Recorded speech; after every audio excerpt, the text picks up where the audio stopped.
I'm Adam Gross, Microsoft Enterprise Mobility MVP, and Chris is still Chris from earlier, still same Chris. Hey, Chris.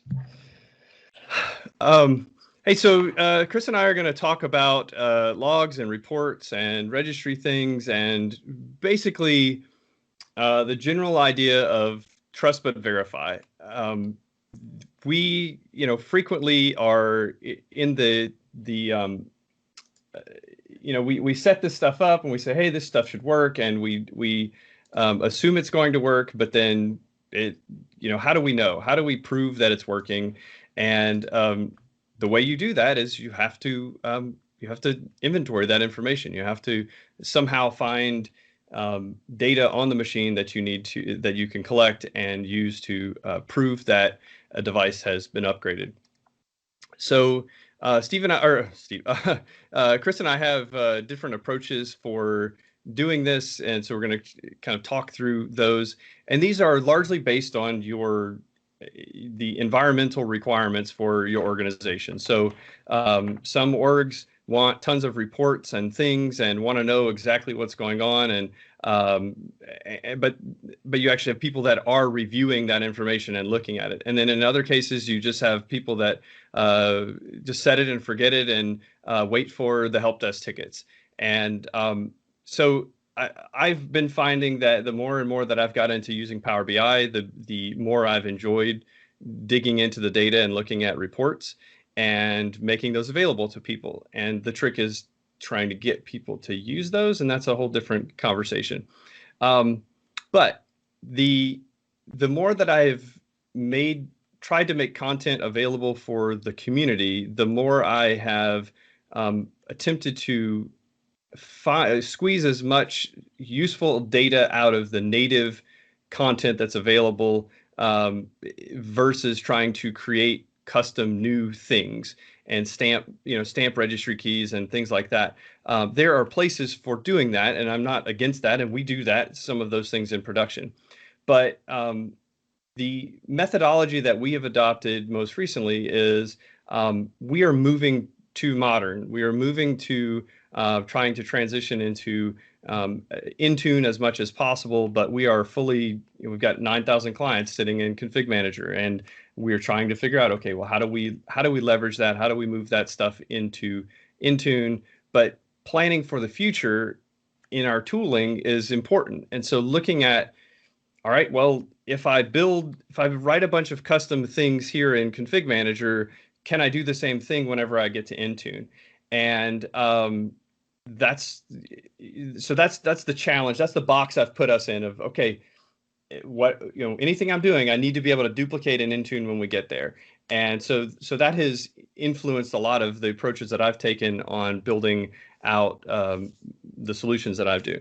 So because there are tons of ways you can do cool things and stamp all sorts of telemetry data and things like that. And Chris is going to talk about a little bit of that as well. So we're kind of giving you a tale of two cities here of just different approaches for doing this. So for me, I'm looking at the consistency and then looking at the amount of management overhead that's going to be required to maintain this stuff in the future. So taking some very simple scripts that can be run in any platform, I'm able to use that data to kind of build some decent reports that are really some powerful reports, I think, that show a lot of information about your environment. So Chris touched on he touched on the setup diag key earlier for the compat scan stuff, so I'll get there.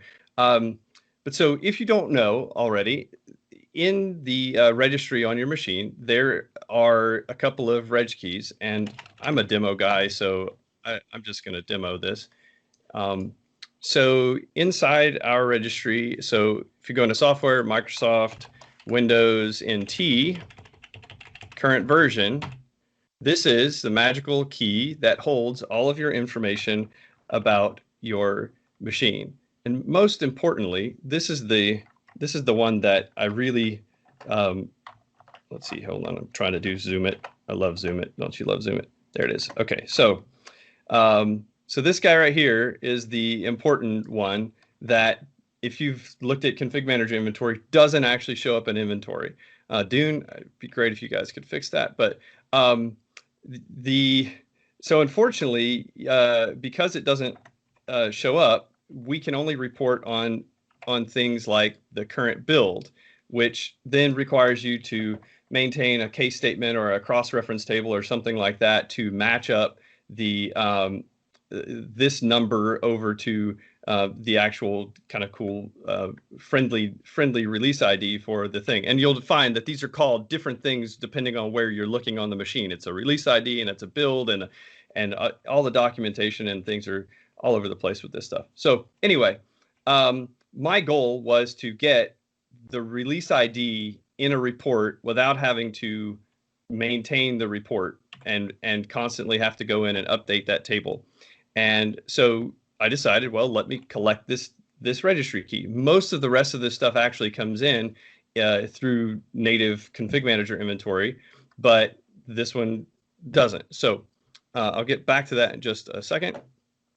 And so if I go down here, this is a key that you may not know exists. The other one is, that one's used all over the place. But if you do a feature update, you will get on any machine that you've done an in-place upgrade or a feature update on, you will get these new registry keys created. And so they are unique to the build or the time that you ran that particular update. And so this one, you can see in 2019, I got one update, and in 2020, I got another. And so if I go, if I look at this key, you'll find that this is an exact copy of the Windows NT current version key that we were just looking at, with the difference here that you can see that this was my 1809 release. And so this was whenever this is I upgraded from 1809 on 6/2/2019, and then the next upgrade I did is I upgraded from 1909. Oh, almost got it. You got the idea. On 6/10/2020, and then my current release was back up there, and when the NT current version key. Okay, so if we take all these, I wrote a simple PowerShell script to consolidate this data into WMI, and so then I can report. I think I have it in my WMI Explorer. Doing development on multiple boxes here, so we'll see. So this is WMI Explorer. I use it in pretty much all of my demos. Vinay Pemnani on the Microsoft support team wrote this a while ago, and it is fantastic. Okay, so now you can see my inventory picks up all of the three keys that we were just looking at and shoves that information into WMI for us to then pick up with config manager inventory. So we import the MOF file into config manager and collect custom inventory. So I've got some blogs on this. Lots of folks have information on how to extend your inventory. But so a simple script picks up this information, stamps it in the registry. Now I can consume it, and now it turns into data that I can actually report on.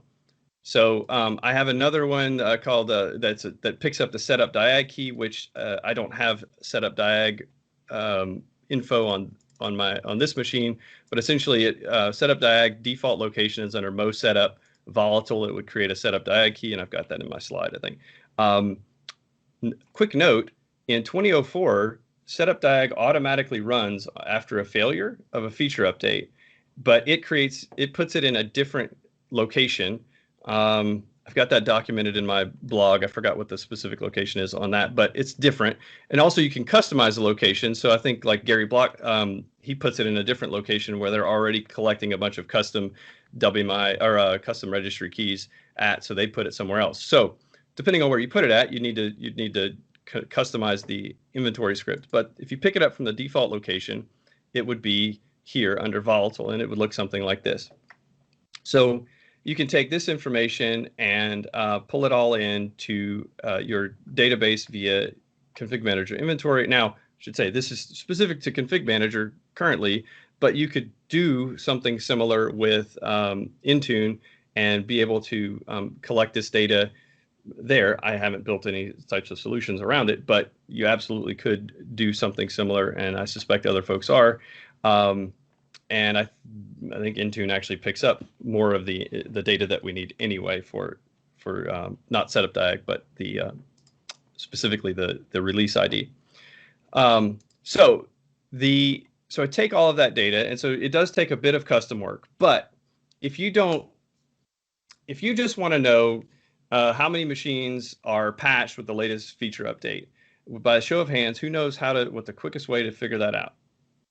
Okay, nobody knows. Okay, I get no crowd feedback because it's awful. But so in the Config Manager console, or really on the client, you will get a build version stamped for the release of the OS that you've got installed, and you can, if I put it on the right slide, that would make more sense.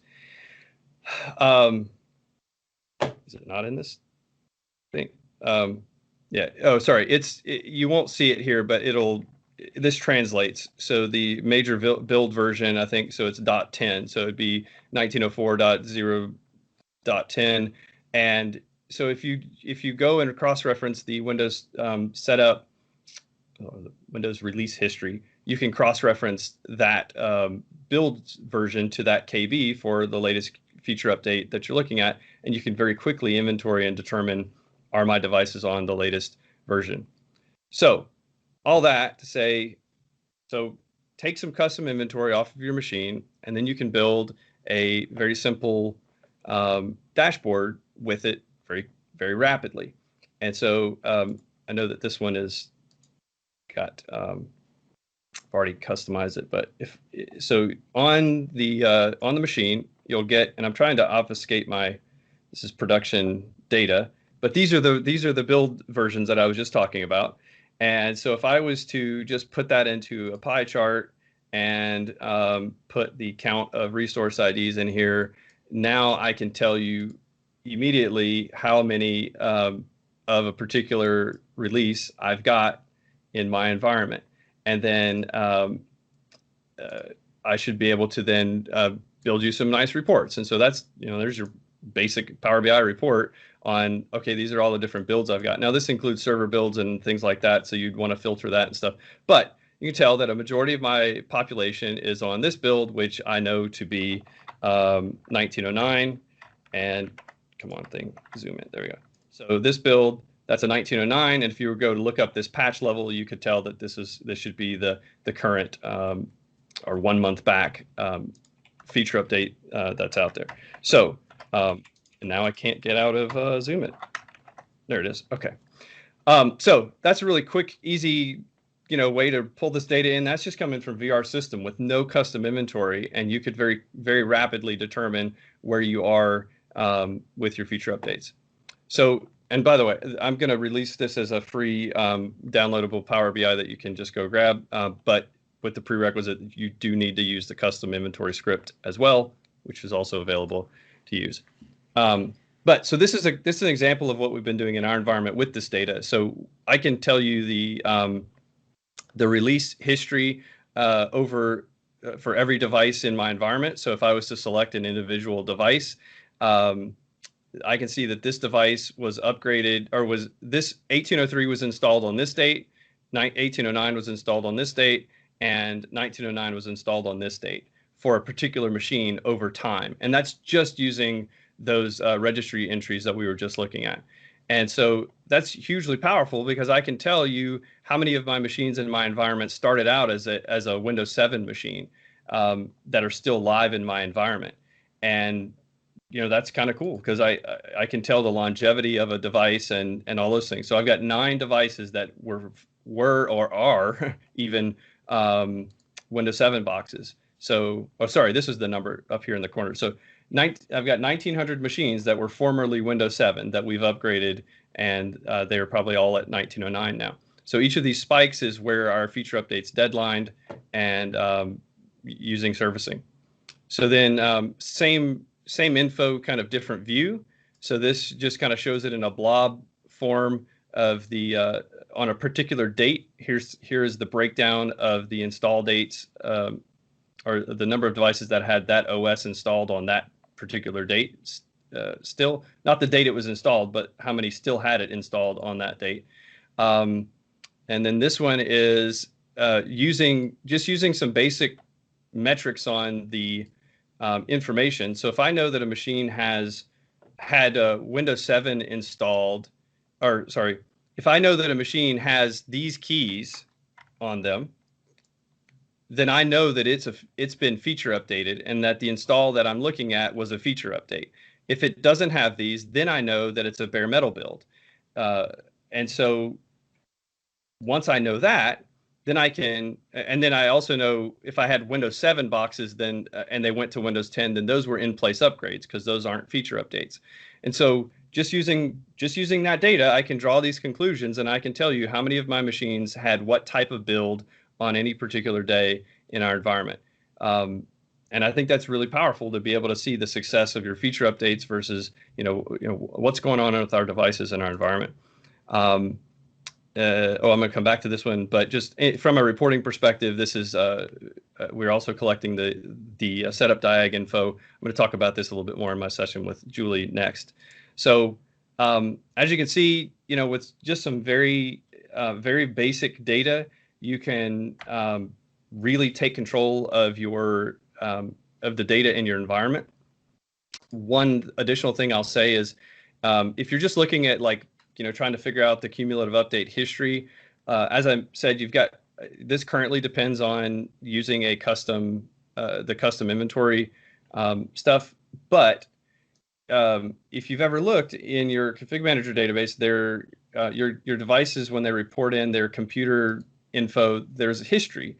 And you get, by default, a 90-day history per device. And I think if you're using data warehouse, you get more stuff. But we don't use a data warehouse, so I don't have any info on how to use that. But if you had history, if you look at your history table, you could do the same types of calculations, at least from a 90-day window. And I think I even had a sample of how I was doing that as well without the custom inventory. So same concept, you just aren't collecting the registry key with the nice release ID. You would be just using the stuff that comes in VR system, which is the default computer table. And then you could look at the history over the last 90 days and see how many devices were feature updated in the last 90 days. So it's not an exact science, and that's really dependent on current hardware inventory. And if a device was deleted and then re-added, you're not getting any history there. But it's a thing. So doing the custom bit here, I think is somewhat helpful. So anyway, that's my that's my bit. I'm going to switch over to Chris. I know that some folks are asking some questions about Power BI over here, so I'll definitely respond to it in the chat. This is not available yet. I was still making some finishing touches. I need to sanitize it. So anyway, I will be dropping this on my GitHub repo as a download, and probably, no promises, but I'll probably include an updated blog post with some of this info available. And ultimately, this will all be included in the slide deck as links to get to these things, or in the stuff that Julie provides out. All right, so Chris, go for it. Hey, thank you, Adam. Yeah, so Adam and I, we're both doing a lot of reporting. We're getting a lot of logs. We're getting a lot of actionable information. So with the servicing approach, you kind of have one log that you're going to wind up going to, but I want to know every piece of the process. So you have the update deployments log. Sure, that's great, but I want to know what happens during any of my custom actions. So my systems, we're customizing the registry keys. We're putting different settings in place, and all of that I have scripted out. So I have log files for each individual item. So what I do is my PowerShell script will create the action, it'll run it, and then it will go ahead and log it to the C util OS logs folder. So I know what's happening when it's happening. If I had to troubleshoot something, I can tell how long this particular item took. Did this registry change take a second, or did it take 5 minutes? So I have all this information stored in one central location. Can we move to the next one? Oh, wait, stay there. The registry tattoos as well. I'm tattooing how long the actual downtime was for the end user. People will often report saying, hey, we went to the servicing approach, it took me an hour, it took me 3 hours. Well, no, the actual downtime that you're going to face is during the actual restart actions. So I'm tattooing how long that restart action took. And depending on which version you're going to coming from, it'll be multiple restarts or it might just be one restart. So on this screenshot here, elapsed reboot time was 71 minutes. It was far out there system. But typically what I'm seeing in my environment is the actual restart downtime is about 20 or so, 20 minutes or so. You know, I'm seeing this device started on 1703. It later went to 1809. Yeah, so you can see it started at what, 1503? Yep, no, 1703 and then went to 1809. Yep. Cool. I should have grabbed a different screenshot that had a less than 30 minutes time frame. That's one that I was investigating at the time. Yeah, I should have actually grabbed the usual system. Let's see what's on the next slide.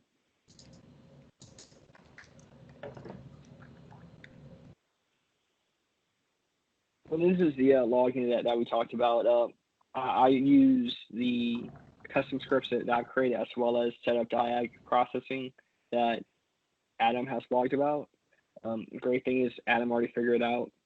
So it's nothing to cause PowerShell script in my setup complete CMD and then allow it to run tattoo the information as well as have that information in my dedicated log file locations.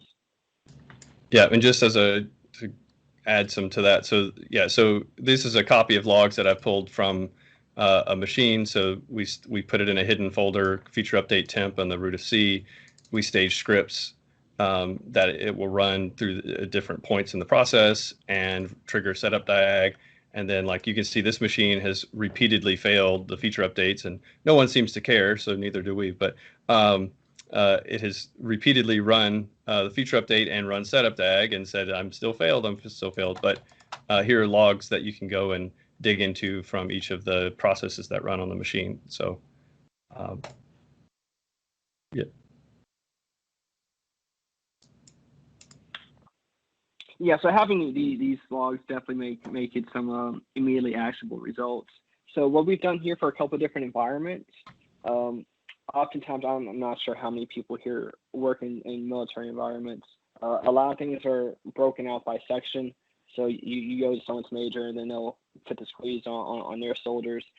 Basically, I have reports that's broken out by section where someone go ahead see where their systems are. And then they can reach out to whoever works underneath them. Hey, your system's not on a particular version. Go ahead and run this, and they can figure it out and track things that way. We also have different feature update reports where I can see how things have processed. You know, what has been advertised, what has been upgraded, what has not met the pre-flight criteria.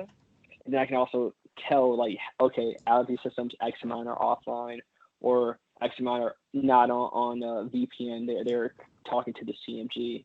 So I can definitely tell some immediately actionable pieces of information to management or leadership whenever we do get to that bridge during our migration process. If you look at the report, we can go ahead and zoom in and see there are systems that have not had a good software update scan for, let's say, 2 weeks or 3 weeks.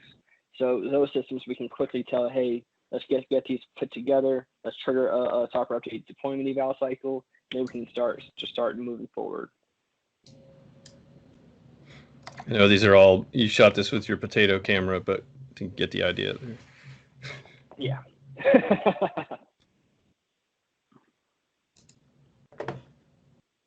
And this is actually one that we leverage for our in-place upgrade task sequence, but we kind of repurposed it to be able to support the servicing approach. Like we had mentioned earlier, we're doing the compass scan process, but we're also rerunning it on a frequent basis. So those systems that were previously not compatible, we have some remediation efforts in place, and we're able to identify those were previously expected to fail, and now they're expected to go successfully. So we're able to then report to the customer saying, hey, these 300 plus devices are now good. You don't have to touch labor these devices, as well as we know how much the cost is associated with touch labor per device. We can go turn around to the customer and say, hey, we saved you, 100,000 plus by not having to touch labor these devices. And that kind of multiplies itself out when you're dealing with several enclaves with hundreds of thousands of devices each. So you can go back to the customer and say, hey, Nipper, we saved you 120,000. Zipper, we saved you several hundred thousand, so on and so forth. So we can definitely grab that information, tattoo it into the registry, remediate it, and once we have that information in the database, we can definitely report on it. So this particular one also has some information to say, hey, over the last 2 weeks, we had X amount of systems imaged to 1709, 1909, was it bare metal, what was in place upgrade task sequence, was it servicing? That's some of the information that we're able to report to the customer as well. And so, Chris, this is based on your custom, mostly custom, or not mostly, but some custom registry tattooing and things like that you're doing that are basically your customers' requirements, right? Well, the customer actually didn't ask for it. I just like to deliver them something fancy. So they kind of like it. Awesome. But it's all custom, definitely based off of us tattooing the registry and then absorbing that data. Excellent. So I think we're close to the end here. Does anybody have any questions for us? That, I mean, come off mute if you want to ask us anything about reporting, customizing this data, all that sort of stuff. There was a question about in the chat, at least, about a Power BI quick start. If you missed Julie's meetup a couple weeks ago, I did a demo on how to do it. So, but and that wasn't recorded, but I did a similar one at NWSCUG, and I posted a video link in the chat there. So it's about 30 minutes on just how to quickly get started with Power BI. So I see a question: are the custom scripts on my GitHub? Yes, they are, and in fact, I just released an update to them, and the deal there is that I need to save this, but for the next one, I just made it so that we can it will there's a couple commands you can run that will auto create your new CI baselines with all the scripts and everything. And then I'm missing one piece where it auto creates an application that you need, but this should basically build out all the stuff, including the custom inventory piece for the OS version history, tells it what keys to go get and all those sorts of things, shoves all that in WMI. So I've almost got it to where it's like a couple clicks and you're done type solution, but all the bits and pieces you need are in fact out on my GitHub repo if you need that stuff, and that we'll put the links up at the end or whatever. So I've got a little bit more work left to do with this, but it's pretty close to being ready to use in production. In your production, not mine, but whatever.